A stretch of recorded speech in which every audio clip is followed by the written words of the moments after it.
का स्पिरिट होता है तब होता है।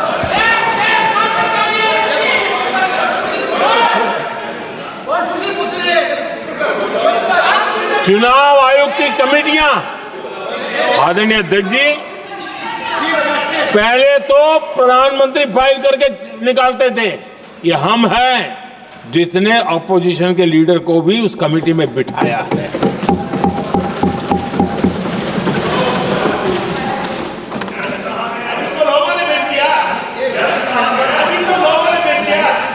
और हमने इसके लिए कानून भी बनाया और आज विधिवत रूप से इलेक्शन कमीशन बनेगा तो अपोजिशन लीडर भी उसके निर्णय की प्रक्रिया में हिस्सा होंगे। ये काम हम करते हैं और ये मैंने पहले ही कहा, हम इसलिए करते हैं कि हम संविधान को जीते हैं। आदरणीय अध्यक्ष जी, दिल्ली में आपको कई स्थान ऐसे मिलेंगे जहां कुछ परिवारों ने अपने म्यूजियम बना करके रखे हुए हैं।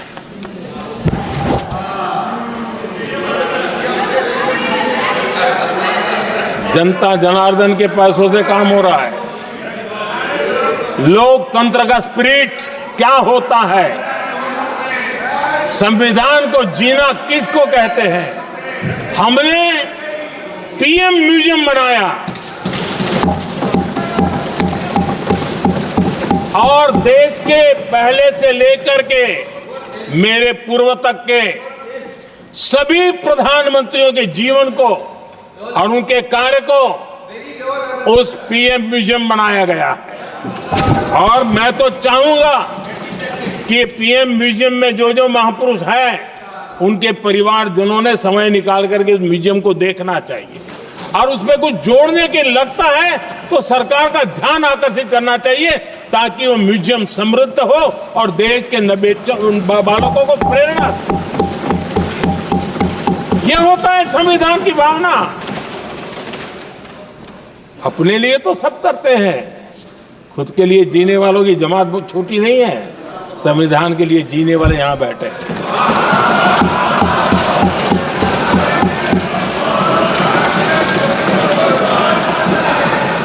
आदरणीय अध्यक्ष जी, जब सत्ता सेवा बन जाए तो राष्ट्र निर्माण होता है। जब सत्ता को विरासत बना दिया जाए तब लोकतंत्र खत्म हो जाता है।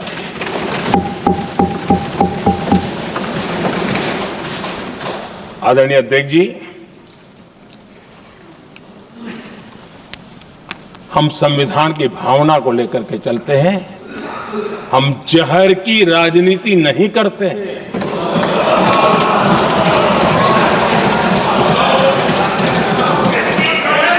हम देश की एकता को सर्वोपरि रखते हैं और इसलिए सरदार वल्लभ भाई पटेल का दुनिया का सबसे ऊंचा स्टैच्यू बनाते हैं और स्टैच्यू ऑफ यूनिटी देश को जोड़ने का जिस महापुरुष ने काम किया उसका हम स्मरण करते हैं। और वो भाजपा के नहीं थे, वो जनसंघ के नहीं थे। हम संविधान को जीते हैं, इसलिए इस सोच से आगे बढ़ते हैं।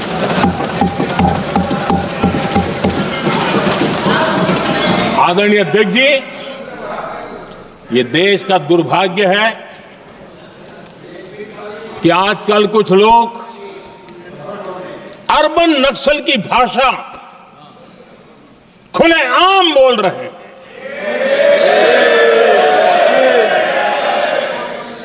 और अर्बन नक्सल जिन बातों को बोलते हैं, इंडियन स्टेट के सामने मोर्चा लेना, ये अर्बन नक्सल की भाषा बोलने वाले इंडियन स्टेट के खिलाफ लड़ाई की घोषणा करने वाले न संविधान को समझ सकते हैं न देश की एकता को समझ सकते हैं।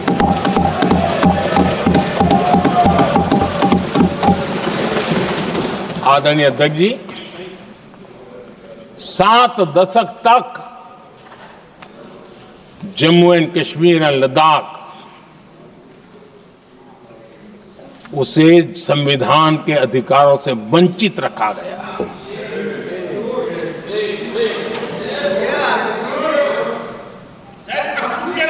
ये संविधान के साथ भी अन्याय था और जम्मू कश्मीर और लद्दाख के लोगों के साथ भी अन्याय था। हमने आर्टिकल 370 की दीवार गिरा दी। अब जम्मू कश्मीर और लद्दाख के उन राज्यों को, देशवासियों को जो अधिकार हैं, वो अधिकार उनको मिल रहे हैं।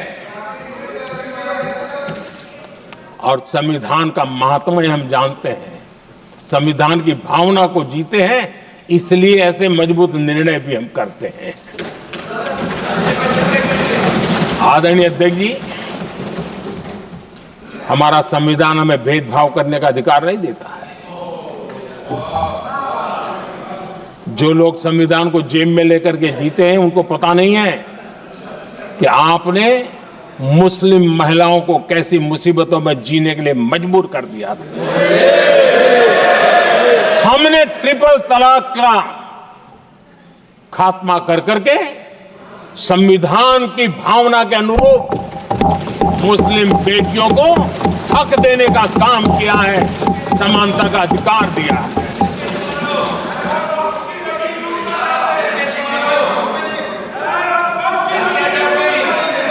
जब भी देश में एनडीए की सरकार रही है, हमने एक लंबे विजन के साथ काम किया है।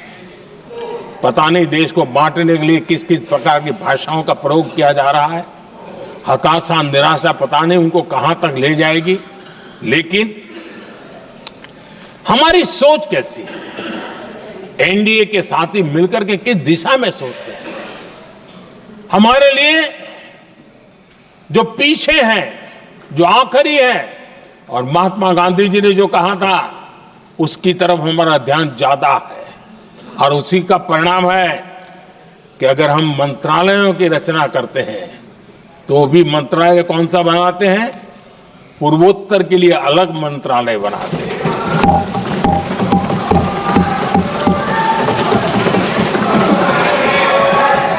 हम देश में इतने साल हो गए, अटल जी आए तब तक किसी को समझ नहीं आया था।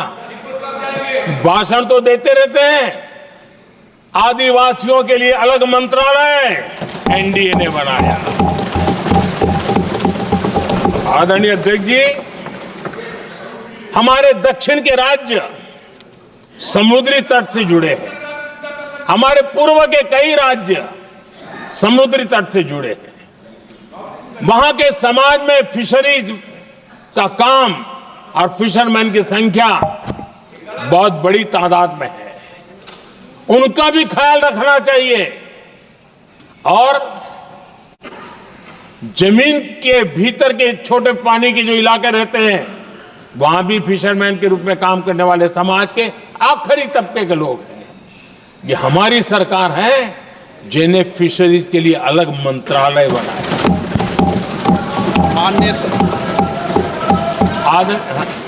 माननीय सदस्यों, अगर सभा की सहमति हो तो सभा की कार्रवाई इस विषय की समाप्ति तक बढ़ा दी जाए। माननीय प्रधानमंत्री जी। आदरणीय अध्यक्ष जी, समाज के दबे कुचले वंचित लोग, इनके अंदर एक सामर्थ्य होता है। अगर स्किल डेवलपमेंट पर बल दिया जाए तो उनके लिए नए अवसर बन सकते हैं, उनकी आशा आकांक्षा के अनुरूप जिंदगी बना सकते हैं। और इसलिए हमने अलग स्किल मंत्रालय बनाया। आदरणीय अध्यक्ष जी, देश में लोकतंत्र का पहला धर्म होता है कि हम सत्ता को सामान्य से सामान्य नागरिक तक उसका अवसर मिले। और इस बात को ध्यान में रखते हुए भारत के कोऑपरेटिव सेक्टर को और समृद्ध बनाने के लिए और तंदुरुस्त बनाने के लिए देश के करोड़ों लोगों को जोड़ने का उसमें अवसर है। अनेक क्षेत्रों में कोऑपरेटिव मूवमेंट को बढ़ाया जा सकता है और उसको ध्यान में रखते हुए हमने अलग कोऑपरेटिव मंत्रालय बनाया। विजन क्या होता है ये यहां पता चलता है। आदरणीय अध्यक्ष जी, जाति की बातें करना कुछ लोगों के लिए फैशन बन गई है। पिछले 30 साल से सदन में आने वाले ओबीसी समाज के सांसद दलों के भेदभाव से ऊपर उठ करके एक होकर के 30-35 साल से मांग कर रहे थे कि ओबीसी कमीशन को संवैधानिक दर्जा दिया जाए। जिन लोगों को आज जातिवाद में मलाई दिखती है उनको उस समय ओबीसी समाज की याद नहीं आई। ये हम हैं जिन्होंने ओबीसी समाज को संवैधानिक दर्जा दिया। पिछड़ा वर्ग आयोग आज संवैधानिक व्यवस्था में जो है। आदरणीय अध्यक्ष जी, हर सेक्टर में एससी, एसटी, ओबीसी को ज्यादा से ज्यादा अवसर मिले उस दिशा में हमने बहुत मजबूती के साथ काम किया है। मैं आज इस सदन के माध्यम से देशवासियों को उनके सामने एक अहम सवाल रखना चाहता हूं और अध्यक्ष महोदय, जरूर देशवासी मेरे इस सवाल पर चिंतन भी करेंगे और चौराहे पर चर्चा भी करेंगे। कोई मुझे बताएं, क्या एक ही समय में संसद में एससी वर्ग के एक ही परिवार के 3 सांसद कभी हुए हैं क्या? एससी वर्ग के एक ही परिवार के 3 सांसद कभी भी हुए क्या?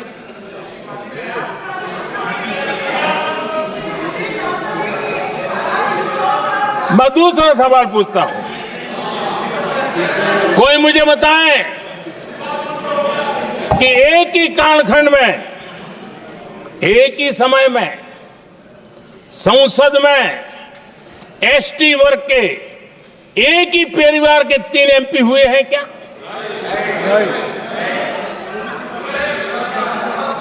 आदरणीय अध्यक्ष जी, कुछ लोगों की वाणी और व्यवहार में कितना फर्क होता है मेरे एक सवाल के जवाब में मिला।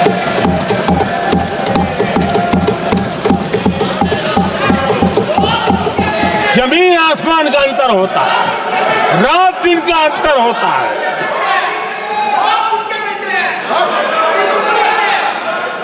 आदरणीय अध्यक्ष जी, हम एससी एसटी समाज को कैसे सशक्त कर रहे हैं? आदरणीय अध्यक्ष जी, समाज में तनाव पैदा किए बिना एकता की भावना को बरकरार रखते हुए समाज के वंचितों का कल्याण कैसे किया जाता है, इसका मैं एक उदाहरण देता हूं।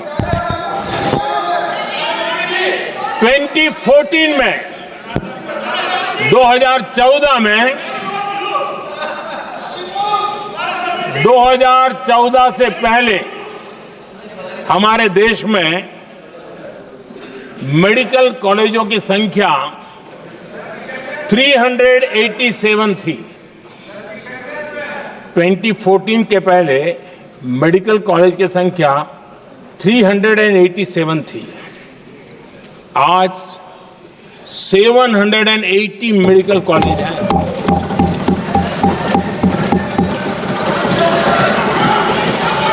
अब मेडिकल कॉलेज बड़े हैं तो सीटें भी बढ़ी हैं। ये बहुत महत्वपूर्ण एंगल है आदरणीय अध्यक्ष जी, और इसलिए कॉलेजें बढ़ी हैं, सीटें भी बढ़ी हैं।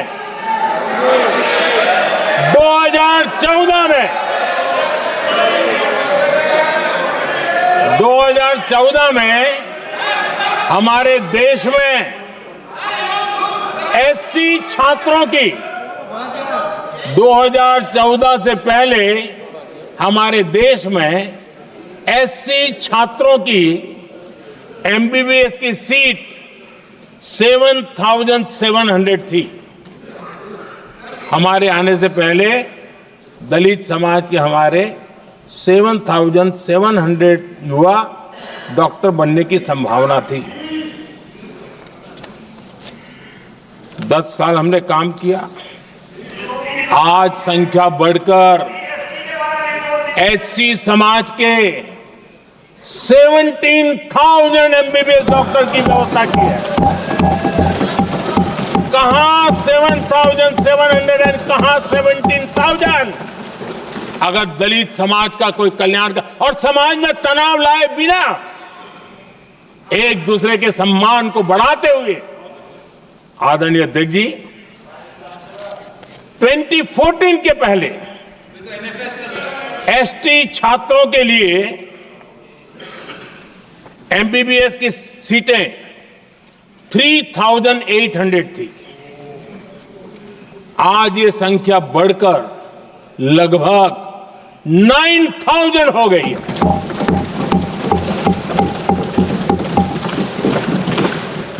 (2014) के पहले ओबीसी के छात्रों के लिए एमबीबीएस में 14,000 से भी कम, 14,000 से भी कम सीटें थी। आज इनकी संख्या लगभग 32,000 हो गई है। ओबीसी समाज के 32,000 एमबीबीएस डॉक्टर बनेंगे। आदरणीय अध्यक्ष महोदय, पिछले 10 साल में हर सप्ताह एक नई यूनिवर्सिटी बनी है।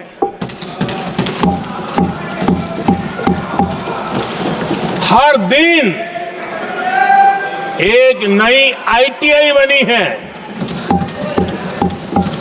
हर 2 दिन में एक नया कॉलेज खुला है।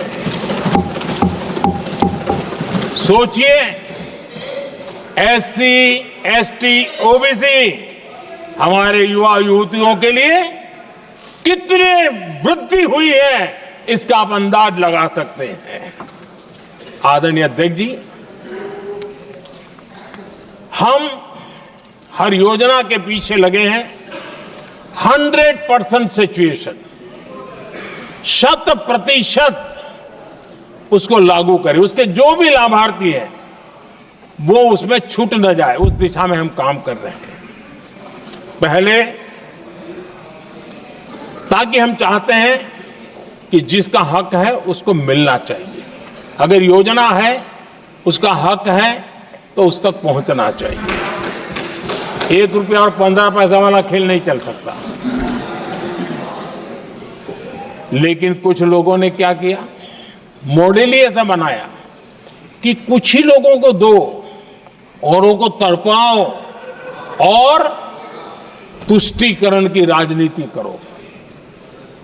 देश विकसित भारत बनाने के लिए तुष्टीकरण से मुक्ति पानी होगी। हमने रास्ता चुना है संतुष्टीकरण, तुष्टीकरण नहीं, संतुष्टीकरण, और उस रास्ते पर हम चले हैं। हर समाज, हर वर्ग के लोगों को बिना भेदभाव के जो उसके हक का है वो उसको मिलना चाहिए। यह है संतुष्टीकरण। और मेरे हिसाब से जब मैं 100% सैचुरेशन की बात करता हूं तो उसका मतलब होता है एक असल में सामाजिक न्याय है, ये असल में सेकुलरिज्म है, और असल में ये संविधान का सम्मान है। आदरणीय अध्यक्ष जी, संविधान की भावना है सबको बेहतर स्वास्थ्य मिले, और आज कैंसर डे भी है। देश भर में और दुनिया भर में आज हेल्थ को लेकर के काफी चर्चा भी हो रही है। लेकिन कुछ लोग हैं जो गरीब को, बुजुर्गों को आरोग्य की सेवाएं मिले उसमें अड़ंगे डाल रहे हैं, और वो भी अपने राजनीतिक स्वार्थ के कारण।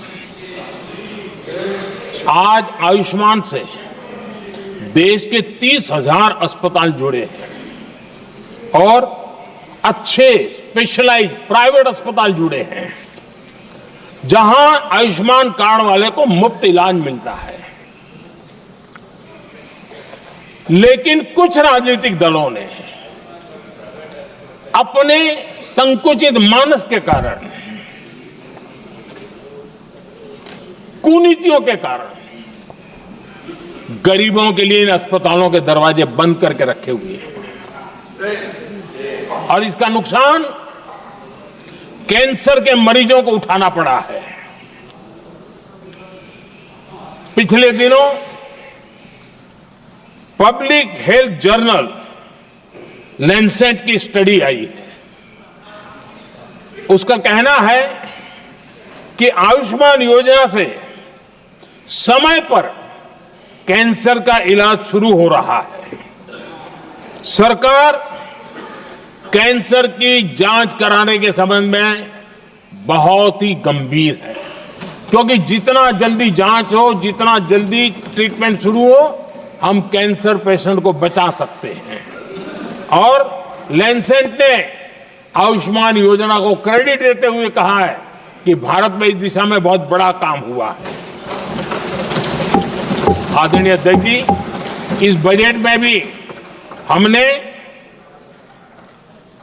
कैंसर की दवाइयों को सस्ते करने की दिशा में बहुत बड़ा महत्वपूर्ण कदम उठाया। इतना ही नहीं, एक महत्वपूर्ण जो निर्णय लिया है वो आने वाले दिनों में, और जब आज कैंसर डे है तो मैं जरूर कहना चाहूंगा, सभी माननीय सांसद इसका लाभ ले सकते हैं अपने इलाके के ऐसे मरीजों के लिए।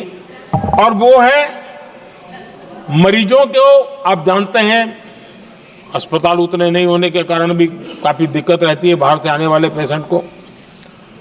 200 डे केयर सेंटर बनाने का निर्णय इस बजट में किया गया।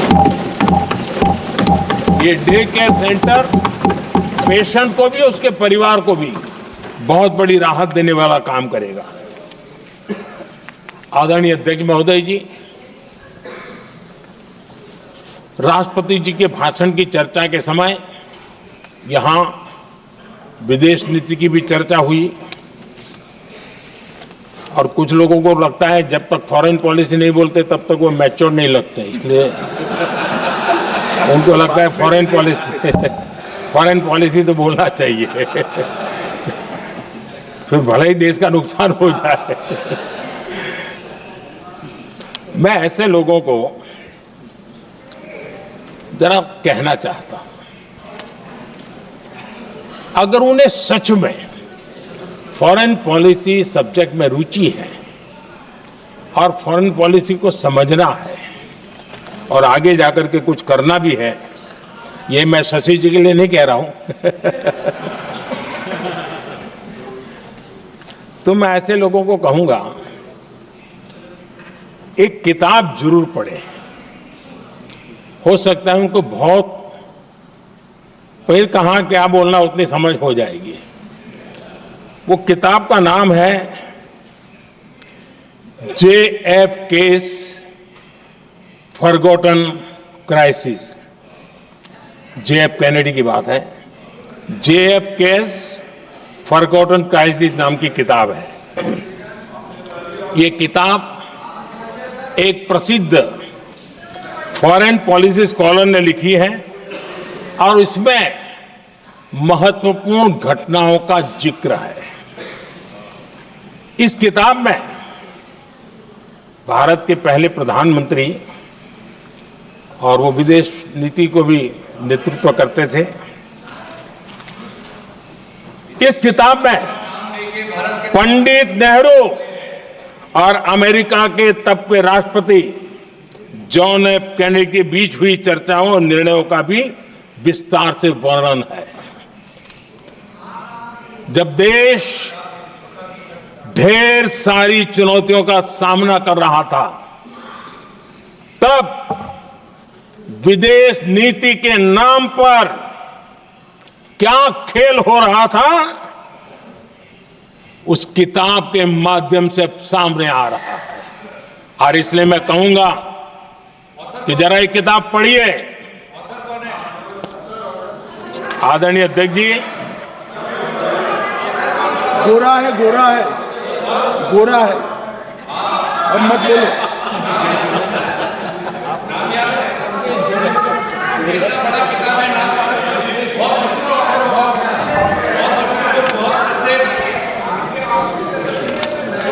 आदरणीय अध्यक्ष जी, राष्ट्रपति जी के अभिभाषण के बाद एक महिला राष्ट्रपति जी, एक गरीब परिवार की बेटी, उनका सम्मान न कर सके, आपकी मर्जी, लेकिन क्या क्या कहकर उनको अपमानित किया जा रहा है।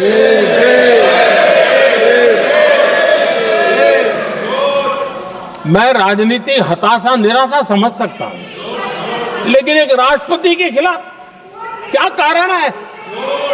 क्या कारण है?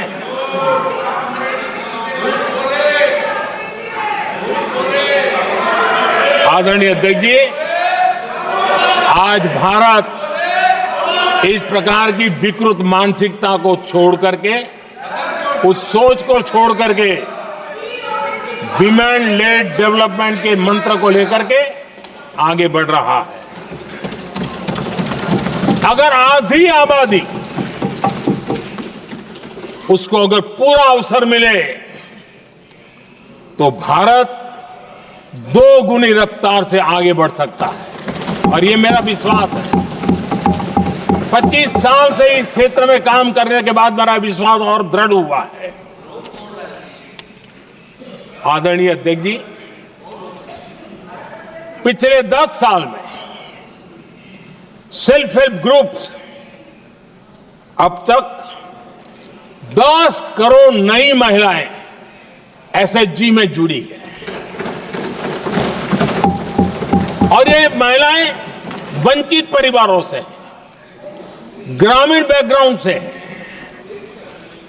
समाज के अंतिम पायदान पर बैठी इन महिलाओं का सामर्थ्य बढ़ा, उनका सामाजिक स्तर भी ऊपर उठा, और सरकार ने इनकी मदद 20 लाख रुपए तक बढ़ा दी है, ताकि वो इस काम को आगे बढ़ा सके। उनकी कार्यक्षमता बढ़े, उसका स्केल बढ़े, उस दिशा में हम प्रयास कर रहे हैं, और उसका आज ग्रामीण अर्थव्यवस्था पर बहुत ही सकारात्मक प्रभाव हो रहा है। आदरणीय अध्यक्ष जी, राष्ट्रपति जी ने अपने अभिभाषण में लखपति दीदी अभियान की चर्चा की है।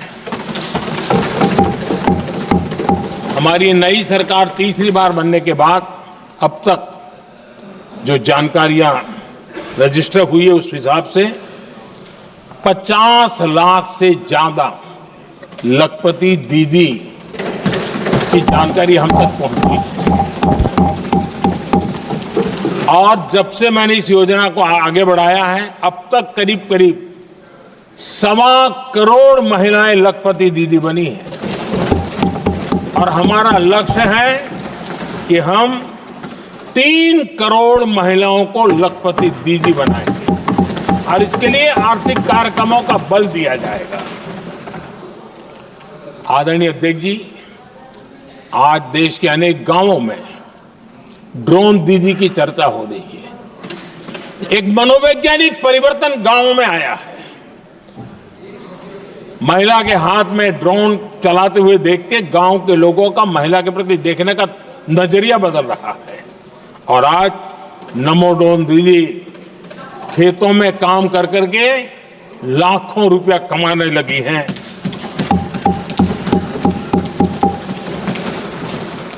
मुद्रा योजना भी नारी शक्ति के लिए उसके सशक्तिकरण की बहुत बड़ी भूमिका अदा कर रहा है। करोड़ों महिलाएं पहली बार मुद्रा योजना लेकर के उद्योग के अंदर अपने कदम रखे हैं और उद्योगपति की भूमिका में आई है। आदरणीय अध्यक्ष जी, 4 करोड़ परिवारों को जो घर दिए, उसमें से करीब करीब 75% मकान ऐसे हैं जिसके मालिकाना हक महिलाओं को मिला है। आदरणीय अध्यक्ष जी, ये बदलाव 21वीं सदी के सशक्त भारत की नींव रख रहा है। आदरणीय अध्यक्ष जी, विकसित भारत का लक्ष्य ग्रामीण अर्थव्यवस्था उसको सशक्त बिना किए बिना हम विकसित भारत का निर्माण नहीं कर सकते। और इसलिए रूरल इकोनॉमी के हर क्षेत्र को हमने स्पर्श करने का प्रयास किया है। और हम जानते हैं रूरल इकोनॉमी में खेती किसानी का बहुत महत्व रहता है।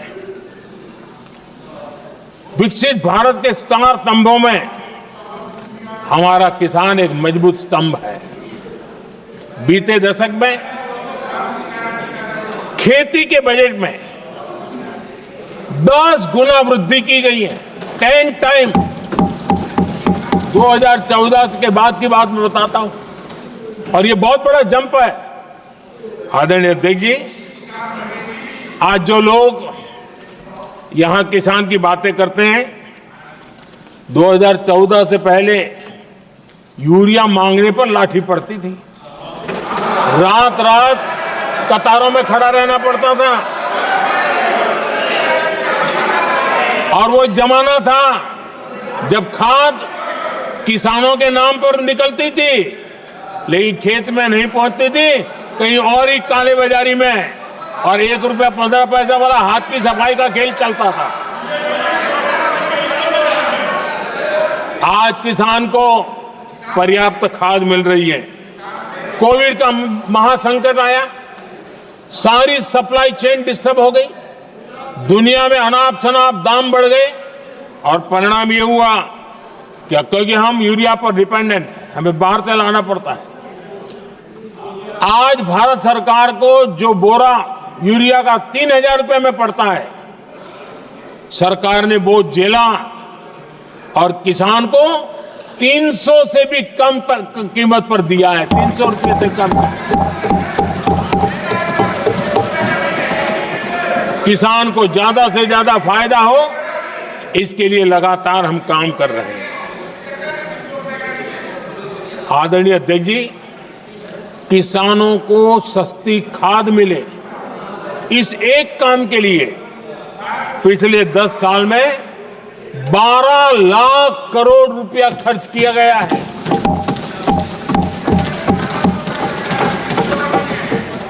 पीएम किसान सम्मान निधि, उसे करीब 3.5 लाख करोड़ रुपए डायरेक्ट किसान के खाते में पहुंचे हैं। हमने रिकॉर्ड एमएसपी भी बढ़ाया और पहले की तुलना में बीते दशक में 3 गुना अधिक हमने खरीदी की है।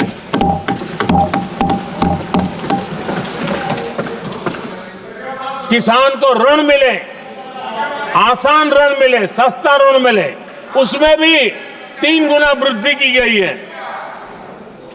पहले प्राकृतिक आपदा में किसान को अपने हाल पर छोड़ दिया जाता था। हमारे सेवा काल के दौरान पीएम फसल बीमा के तहत 2 लाख करोड़ रुपए किसानों को मिले हैं। आदरणीय अध्यक्ष महोदय, सिंचाई के लिए बीते दशक में अभूतपूर्व कदम उठा गए हैं। और जो लोग संविधान की बातें करते हैं उनको ज्यादा ज्ञान नहीं है, ये भी दुर्भाग्य है। बहुत कम लोगों को मालूम होगा कि हमारे देश में डॉक्टर बाबा साहब आम्बेडकर ने पानी की योजनाओं को लेकर इतना उनका विजन क्लियर था, इतना व्यापक था और इतना समावेशी था, जो आज भी हम लोगों को प्रेरणा देता है। और 100 से बड़ी सिंचाई परियोजनाओं जो दशकों से लटकी हुई थी, हमने उसको पूरा करने का अभियान चलाया ताकि किसानों के खेत में पानी पहुंचे। बाबा साहब का विजन था नदियों को जोड़ने का। नदियों जोड़ने की वकालत बाबा साहब आम्बेडकर ने की थी, लेकिन सालों तक, दशकों दशक बीत गए, कुछ नहीं हुआ। आज हमने केन बेतवा लिंक प्रोजेक्ट और पार्वती काली सिंह चंबल लिंक प्रोजेक्ट पर काम शुरू कर दिया। और मैं तो गुजरात में कई नदियों को इस प्रकार से जोड़ करके नदियों को जिंदा करने का काम करने का मेरा सफल अनुभव भी रहा है। आदरणीय अध्यक्ष महोदय, हर देशवासी का इस सपना होना चाहिए, हम सबका सपना होना चाहिए कि दुनिया के हर डाइनिंग टेबल पर made in India food packet क्यों ना हो। आज मुझे खुशी होती है जब भारत की चाय, इसके साथ साथ अब हमारी कॉफी भी दुनिया में अपनी महक फैला रही है, बाजारों में धूम मचा रही है। इवन हमारा टर्मरिक कोविड के बाद सबसे ज्यादा मांग बढ़ी है। आदरणीय अध्यक्ष जी, आप जरूर देखेंगे आने वाले समय में हमारा प्रोसेस सी फूड, और जिसको लेकर कुछ लोगों को पता नहीं कब क्यों दर्द हुआ, बिहार का मखाना दुनिया में पहुंचने वाला है।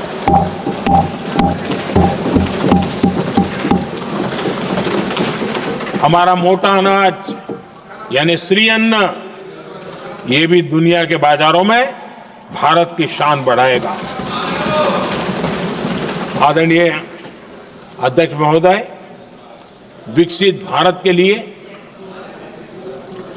फ्यूचर रेडी शहर वो भी बहुत जरूरी है। हमारा देश बहुत तेजी से अर्बनाइजेशन की ओर बढ़ रहा है और इसे चुनौती और संकट नहीं मानना चाहिए, इसे अवसर मानना चाहिए और हमने उस दिशा में काम आगे करना चाहिए। इंफ्रास्ट्रक्चर का विस्तार अवसरों का प्रसार होता है। जहां कनेक्टिविटी बढ़ती है वहां संभावनाएं भी बढ़ती हैं। दिल्ली यूपी को जोड़ने वाली पहली नमो रेल, उसका लोकार्पण था और मुझे भी उसमें यात्रा करने का अवसर मिला। ऐसी कनेक्टिविटी, ऐसा इंफ्रास्ट्रक्चर भारत के सभी प्रमुख शहरों को पहुंचे, ये हमारी आने वाले दिनों की जरूरत है और हमारी दिशा है। आदरणीय अध्यक्ष जी, 10 साल में दिल्ली का नेटवर्क डबल हुआ और आज टियर 2, टियर 3 सिटी में भी मेट्रो नेटवर्क पहुंच रहा है। आज हम सभी गर्व कर सकते हैं, आज भारत का मेट्रो नेटवर्क 1000 किलोमीटर पार कर गया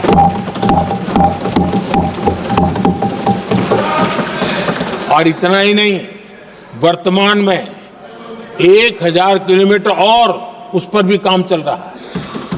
यानी हम कितना तेजी से आगे बढ़ रहे हैं। आदरणीय अध्यक्ष जी, प्रदूषण को कम करने की दिशा में भी कई इनिशिएटिव भारत सरकार ने लिए हैं। 12,000 इलेक्ट्रिक बस हमने देश में दौड़ाना शुरू किया है और दिल्ली को भी बड़ी सेवा करी है, हमने दिल्ली को भी दिया है। आदरणीय अध्यक्ष जी, हमारे देश में एक नया अर्थव्यवस्था हमेशा समय समय पर का विस्तार होता रहता है। आज बड़े शहरों में गिग इकोनॉमी एक महत्वपूर्ण एरिया डेवलप हो रहा है।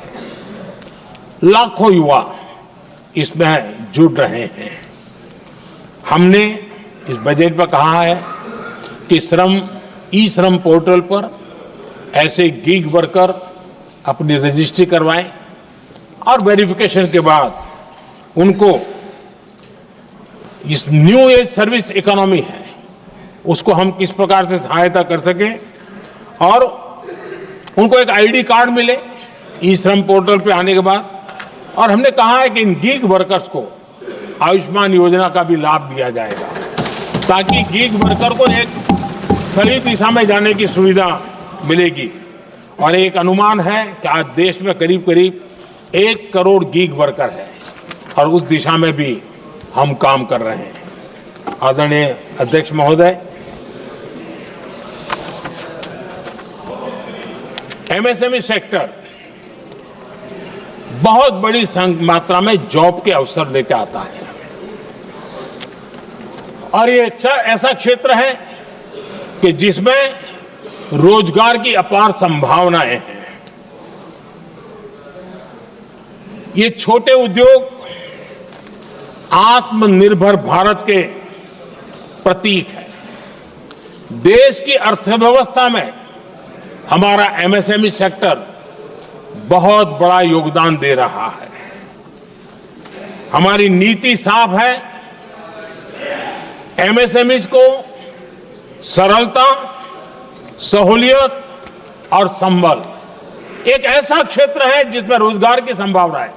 और इस बार हमने मिशन मैन्युफैक्चरिंग उस पर बल दिया है और एक मिशन मोड में हम मैन्युफैक्चरिंग सेक्टर मतलब कि एमएसएमईज को बल देना और एमएसएमईज के माध्यम से अनेक नौजवानों को रोजगार देना और स्किल डेवलपमेंट से रोजगार के लिए नौजवानों को तैयार करना, ऐसे पूरी इकोसिस्टम को हम बल देते हुए आगे बढ़ रहे हैं।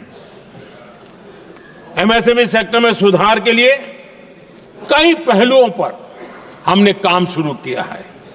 एमएसएमई के लिए क्राइटेरिया 2006 में बनाया गया था,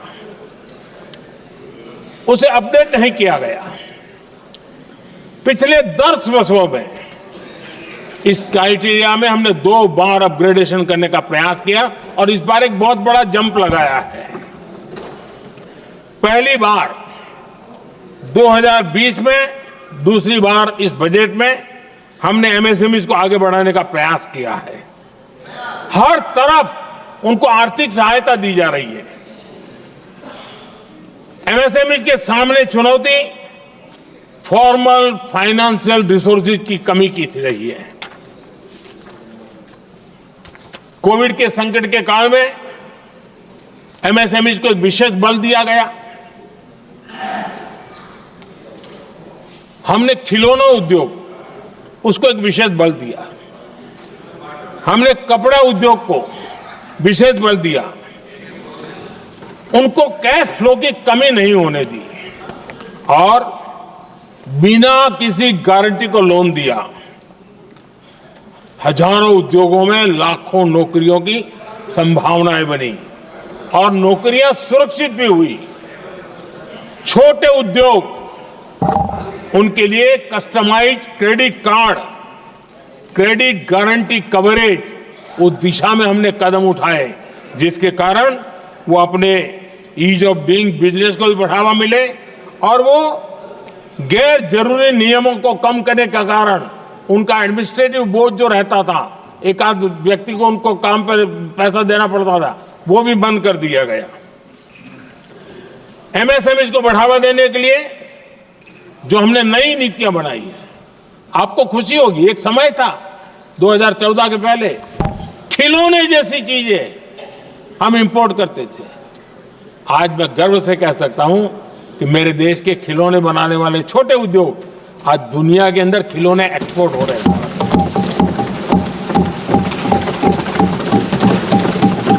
और आयात में बहुत बड़ी गिरावट आई है। निर्यात में करीब 239% वृद्धि हुई है। एमएसएमई के जरिए संचालित ऐसे कई सेक्टर्स हैं जो दुनिया भर में अपनी पहचान बना रहे हैं। मेड इन इंडिया कपड़े, इलेक्ट्रॉनिक्स, इलेक्ट्रिकल स्कूटर्स के सामान आज दूसरे देशों के जीवन का हिस्सा बन रहा है। आदरणीय अध्यक्ष जी, विकसित भारत के सपने को पूरा करने के लिए देश आगे बढ़ रहा है और बड़े आत्मविश्वास के साथ आगे बढ़ रहा है।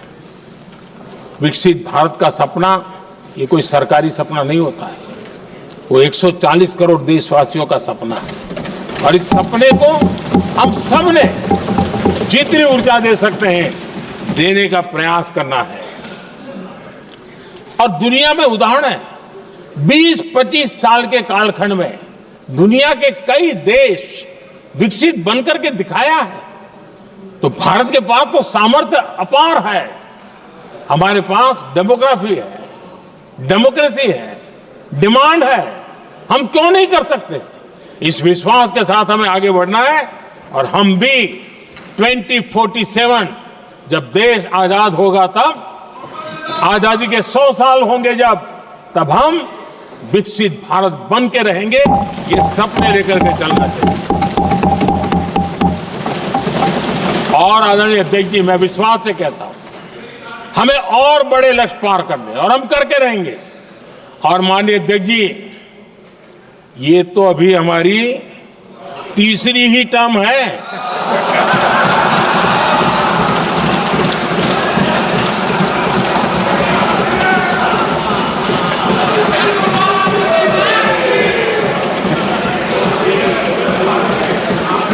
हम देश की आवश्यकता के अनुसार आधुनिक भारत बनाने के लिए, सक्षम भारत बनाने के लिए और विकसित भारत का संकल्प साकार करने के लिए हम आने वाले अनेक वर्षों तक जुटे रहने वाले हैं।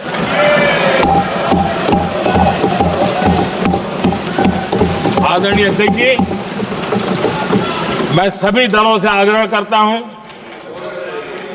सभी नेताओं से आग्रह करता हूं, देशवासियों से आग्रह करता हूं, अपनी अपनी राजनीतिक विचारधाराएं होंगी, अपने अपने राजनीतिक कार्यक्रम होंगे, लेकिन देश से बड़ा कुछ नहीं हो सकता है। हम सब के लिए देश सर्वोपरि है और हम मिलकर के विकसित भारत के सपने को, अपना 140 करोड़ देशवासियों का सपना भी अपना सपना, इस सपने को लेकर के चल पड़े। देश विकसित होगा, हमारे बाद की जो पीढ़ियां होगी वो कहेगी कि 2025 में एक संसद ऐसी थी जहां बैठा हुआ हर सांसद विकसित भारत के सपने के लिए, पूरा करने के लिए काम कर रहा था। आदरणीय अध्यक्ष जी, मैं राष्ट्रपति जी के अभिभाषण पर अपना धन्यवाद व्यक्त करते हुए आपका भी आभार व्यक्त करता हूं, सदन का भी आभार व्यक्त करता हूं। धन्यवाद।